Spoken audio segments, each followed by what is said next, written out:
নমস্কার বন্ধুরা, মিঠু কুকিং চ্যানেলের আরেকটা নতুন রেসিপিতে আপনাদের সকলকে স্বাগত। আশা করছি সকলে ভালো আছেন আর সুস্থ আছেন। আমার আজকের রেসিপি হলো ভোলা মাছের ঝাল। তো দেরি না করে চলুন শুরু করা যাক।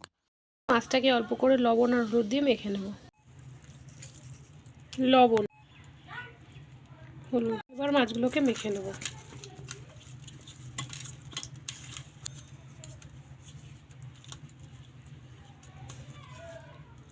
একটা কড়াইতে বেশ কিছুটা পরিমাণে সর্ষের তেল দিয়ে তেলটাকে ভালোভাবে গরম করে মাছগুলোকে ভেজে নেব।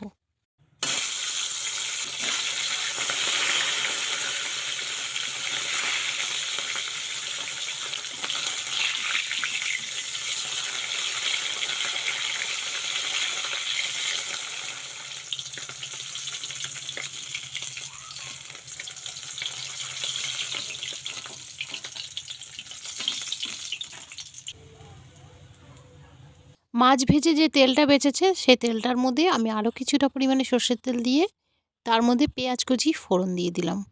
পেঁয়াজটা একটু ভেজে নেব, তারপরে দিয়ে দেবো টমেটো কুচি।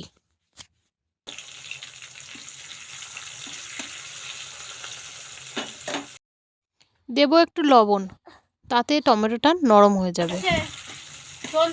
একটা কথা শুনে যা। নাড়তে নাড়তে দেখুন পেঁয়াজটা আর টমেটোটা গলে গেছে। এইবার দিয়ে দেব হলুদ গুঁড়ো আর লঙ্কার গুঁড়ো। লঙ্কার গুঁড়োটা একটু বেশি পরিমাণেই দেব, তার কারণ মাছটা একটু ঝাল ঝাল করব। এবার এই সব মশলাগুলো একসঙ্গে নাড়িয়ে চাড়িয়ে বেশ কিছুক্ষণ কষিয়ে নেব। এবার যে সর্ষেটা আমি বেটেছিলাম সেটার মধ্যে জল দিয়ে রেখেছি, সেই জলটা দিয়ে দেবো। নিচের এই অংশটা আমি আর দেবো না।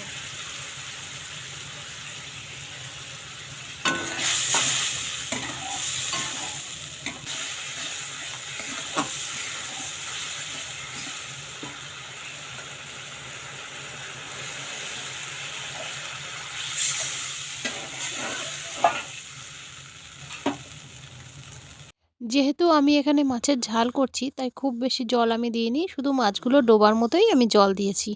এবার সব মাছগুলো একে একে দিয়ে দেবো, তারপরে ঢাকা দিয়ে হতে দেবো 3 মিনিটের মতো।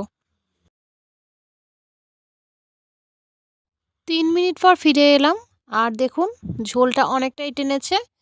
এবার একটা খুন্তি নিয়ে মাছগুলোকে খুব আলতোভাবে উল্টে দেব, যাতে দুপিটি সমানভাবে সেদ্ধ হয়ে যায়। এই ভোলা মাছ নিয়ে কিন্তু আমার চ্যানেলে আরেকটা ভিডিও আছে, কলা পাতায় ভোলা মাছ পাতুরি। সেই ভিডিওটা আপনাদের খুব ভালো লেগেছে, তার জন্য আপনাদেরকে অনেক অনেক ধন্যবাদ। আপনারা অনেক ভালোবাসা দিয়েছেন ওই ভিডিওতে, তাই ভাবলাম আজকেও আরেকটা ভোলা মাছের রেসিপি ছাড়া যাক। কথা বলতে বলতে মাছগুলোর আরেক পিঠও আমি ভালোভাবে সেদ্ধ করে নিয়েছি, তার জন্য আমার 2 মিনিটের মতো আরও ঢাকা দিয়ে রেখে দিয়েছিলাম।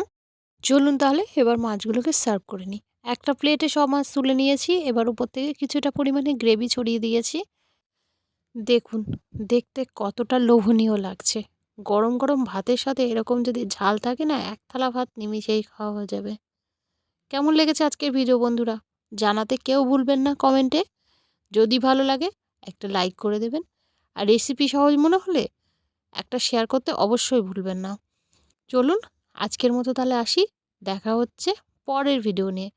ততক্ষণ পর্যন্ত ভালো খান, ভালো খাওয়ান আর খুব খুব আনন্দে থাকুন। সকলকে অনেক অনেক ধন্যবাদ।